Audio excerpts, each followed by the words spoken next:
बताया गया है और ऐसा कहा गया कि अगर जीवन में सुख शांति चाहते हो और ये चाहते हो कि तुम्हारे जीवन से दुखों का सर्वनाश हो तो तुम्हें निरंतर भगवान के नाम का जाप करते रहना चाहिए। कहते हैं कि वैसे भी बताया गया है, जहाँ पर हमने 9 प्रकार की भक्ति का वर्णन किया है वहाँ पर बताया गया है कि मंत्र जाप मम दृढ़ विश्वासा और पंचम भजन सुवेद प्रकाशा, यानी भगवान के नाम का जप। जो भी भगवान का नाम आपको प्यारा लगे, भगवान के करोड़ों नाम हैं, राम, कृष्ण,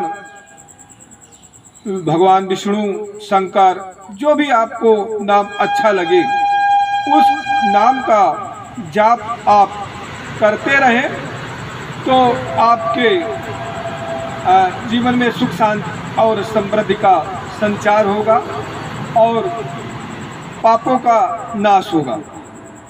इस विषय में एक कहानी आती है कि प्राचीन काल में कनौज शहर में एक ब्राह्मण रहता था, उसका नाम अजामिल था।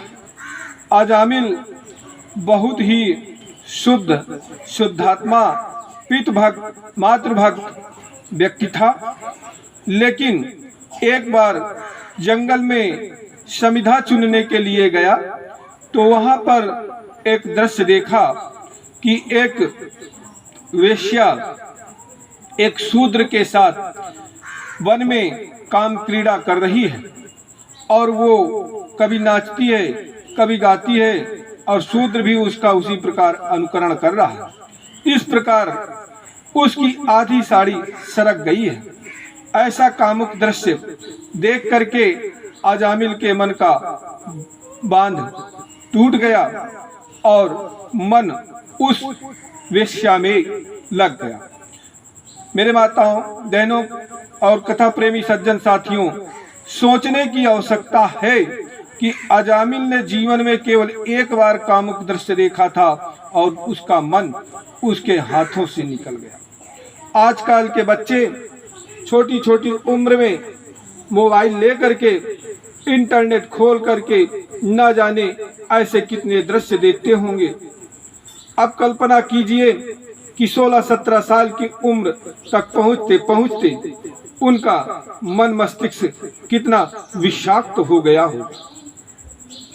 अजामिल का मन उसके हाथों से निकल गया और वो वेश्या को पाने का प्रयास करने लगा। अब वो वेश्या के घर गया, जैसे भी हुआ रुपए पैसे इत्यादि का लालच दे करके वो वेश्या को मना करके अपने घर ले आया। अब तमाम प्रकार का व्यभिचार करने लगा, माता पिता को मारने लगा, पीटने लगा। दुखित आत्मा माता पिता का मृत्यु हो गए। लेकिन अजामिल अब वेश्या के भरण पोषण के लिए लूट मार करने लगा। वो लोगों का धन चुरा लेता या लोगों की हत्या कर देता या तमाम प्रकार के छल कपट से वेश्या का भरण पोषण करने लगा। अब समय बीता, उसके संतानें हुई।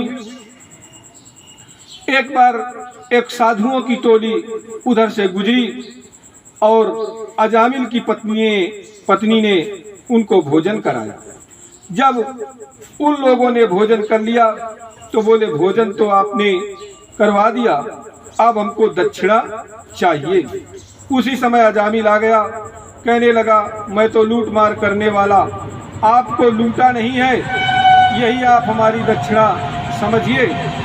ऐसा कह करके अजामिल कुछ न दिया तो उन्होंने कहा, अच्छा आप हमें कुछ दें या न दें, लेकिन आप अपने बेटे का नाम नारायण रखना। इस बात से अजामिल संतुष्ट हो गया और अपने बेटे का नाम नारायण रख दिया। अब घर परिवार में, स्त्री पुत्र में जीव की आसक्ति होती है और जब अंत का समय आता है तो जीव अपनी प्रिय वस्तुओं का स्मरण करता है। अब अजामिल की अपमृत्यु आई। यमदूत जब उसके प्राण बंधन खींचने लगे तो वो नारायण नारायण शब्द का उच्चारण करके अपने पुत्र को पुकारने लगे। एक नाम राम का नाम लेते ही, भगवान का नाम लेते ही अजामिल के सारे पाप कट गए। और उसी समय भगवान के दूतों ने आकर के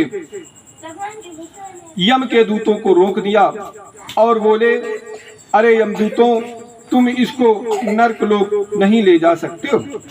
यमदूतों ने कहा कि चतुर्भुज रूप आप कौन हो? आपको मालूम नहीं है कि ये दुराचारी है, दुष्ट है, दुरात्मा है, और हम लोग यमराज की आदेशानुसार इसको नरक लोक लिए जा रहे हैं। तब भगवान विष्णु के चतुर्भुज रूप दूतों ने कहा कि हे यमदूतों, तुमको मालूम नहीं है कि अगर अजामिल ने पाप किए हैं तो पाप का प्रायश्चित भी कर लिया है।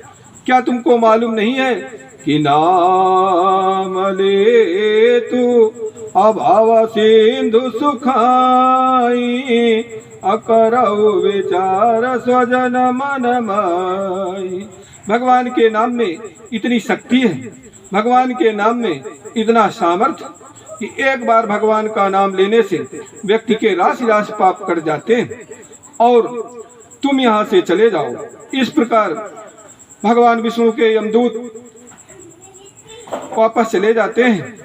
अजामिल के प्राण वापस आ जाते हैं और वो सो करके जैसे उठा हो ऐसे उठता है और ये निश्चित करता है कि मैंने बहुत गलत किया।